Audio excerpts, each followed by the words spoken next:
सगळ्यात पहिलं तर संजय राऊत साहेबच थांबले पाहिजेत. जोपर्यंत ते थांबत नाहीत तोपर्यंत मला वाटतं की शिवसेना ठाकरे गट यांना काय भवितव्य राहिलेलं नाही.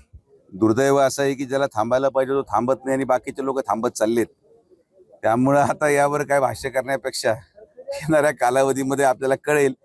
मुंबई महानगरपालिका असेल किंवा ज्या काही निवडणुकी ज्याकडून सेना ठाकरे गटाला अपेक्षा आहे त्या सगळ्या काही निवडणुकीमध्ये तुम्हाला त्यांचा पराभव पाहायला मिळेल आणि त्याचं उत्तर आपोआपच त्यांना कळेल की आता कुठंतरी बदलाव व्हावा.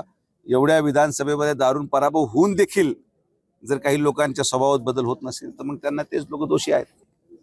अबू आझमी साहेब हे कायम वादग्रस्त वक्तव्य करण्यामध्ये उस्ताद आहेत. त्यांचा अनेक वेळेस त्यांना त्याचा परिणाम विधानसभेमध्ये भोगावा लागला, विधान भवनामध्ये भोगावा लागला. वारी आणि आषाढीची जी काही परंपरा आहे हे हिंदू धर्मामध्ये आणि देश आणि महाराष्ट्रामध्ये अतिशय अनेक वर्षापासून प्रत्येक हिंदूच्या मनामध्ये असलेली परंपरा आहे. त्या विषयावर जर ते खरंच बोलले तर मग त्याचे पडसाद त्यांना येणाऱ्या कालावधीमध्ये पाहायला देखील मिळतील. असे भाष्य त्यांनी करू नये. खरं पाहायला गेलं तर वारीमध्ये सहभागी होणारा प्रत्येक वारकरी हा फार सौम्य असतो आणि मला असं वाटतं की या देशामधल्या सगळ्या देवस्थानपैकी जर खरंच सर्वसामान्य गरीब माणूस जर कुठल्याही देवस्थानाला जात असेल तर ते पांडुरंगाचं देवस्थान आहे आणि आषाढीला आहे. कारण की त्यामध्ये चालणारा व्यक्ती हा स्ववर्गणीतून आणि स्वकष्टाने कमवलेल्या पैशातून पायी पायी जातो.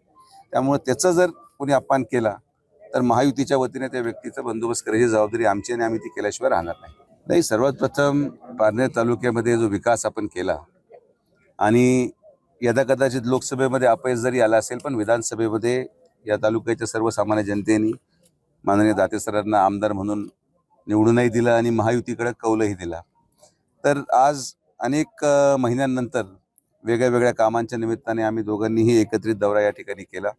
स्थानिक स्वराज्य संस्था निवडणुका महायुती म्हणून लढवल्या जातील या बाबतीत शंका नाही. मला पूर्णपणे विश्वास आहे की जे यश विधानसभेमध्ये महायुतीच्या बाजूने झालं त्याच प्रकारे किंवा किंबहुना त्यापेक्षा अधिक यश हे स्थानिक स्वराज्य संस्थेच्या निवडणुकीमध्ये महायुतीला मिळेल आणि माननीय पालकमंत्री नामदार राधाकृष्ण विखे पाटील साहेबांच्या नेतृत्वाखाली अहिल्यानगर जिल्ह्यामध्ये जिल्हा परिषद असो किंवा तालुका स्तरावर पंचायत समिती आणि नगर परिषद असो प्रत्येक ठिकाणी महायुतीची सत्ता आल्याशिवाय राहणार नाही. लोकशाही मराठी ऐका, पहा, जागरूक रहा.